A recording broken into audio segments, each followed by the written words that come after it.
খুবই শোচনীয় অবস্থা জলঢাকা চারের বাড়ি ও তার পার্শ্ববর্তী এলাকা। এই হলো জলঢাকা নদীর অবস্থা। একদিনে পাহাড়ের বৃষ্টিতে এরকম অবস্থা হয়েছে। তার ফলে জলঢাকা নদীর পার্শ্ববর্তী কিছু বাঁধ ভাঙ্গার পরে অনেক গ্রাম তাতে জলমগ্ন হয়ে যায়, তাতে একদম ডুবে যায় বাড়িঘর অনেকেরই। সেটা নিজের চোখে পর্যবেক্ষণ করে নিজেকে আর আটকে রাখতে পারেনি। সত্যি এই হঠাৎ বন্যার ফলে অনেক মানুষ এই জলে ভেসে গেছে। অনেকেই অনেক বাড়ির টিনের উপরে আটকে আছে। অনেক গবাদি পশু ভেসে গেছে।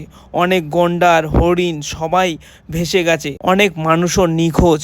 এই যে গ্রামের মানুষগুলো বাঁশ কেটে ব্রিজ রক্ষা করার জন্য উঠে পড়ে লেগেছে। আর এদিকে দেখতে পাচ্ছ বাড়ি ঘর একদম জলে ডুবে গেছে। সামনের দিকে আরও ভয়ানক পরিস্থিতি।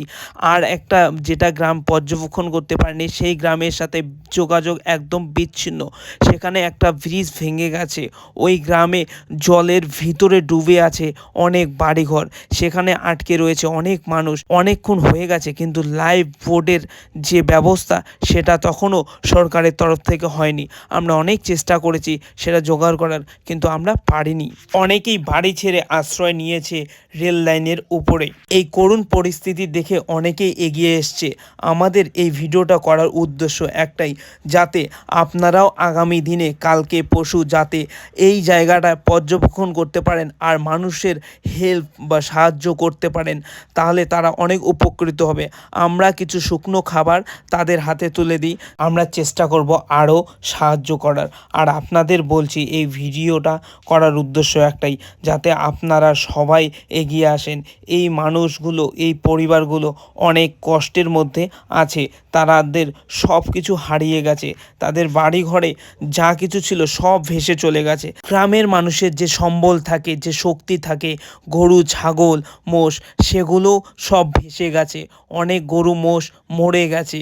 অনেকেই অনেক কিছু বাঁচাতে পেরেছে, কিন্তু কিছু কিছু ভেসে চলে গেছে। অনেক গরু ছাগল মরে পড়ে আছে সেই জলে।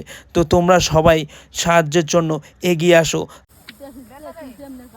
এখন শুনতেছি যে এনার একজন মাকে খুঁজে পাচ্ছে না। দিয়ে দে, ওইটা দিয়ে দে, দিয়ে দে, দিয়ে দে, দিয়ে দে। আর কারা কারা আছে? আর কেউ? ঠিক আছে, ওই পাশে চল। আর কেউ থাকলে ওইখানে দিয়ে দে। উঁচা করে ধরো। টিনের উপরে রাত হয়ে গেছে, অনেকে এখনো আটকে আছে বাড়িতে। আর আজকেও বৃষ্টি হওয়ার পরিস্থিতি আছে। আর বৃষ্টি হলে আরো ভয়ানক পরিস্থিতি।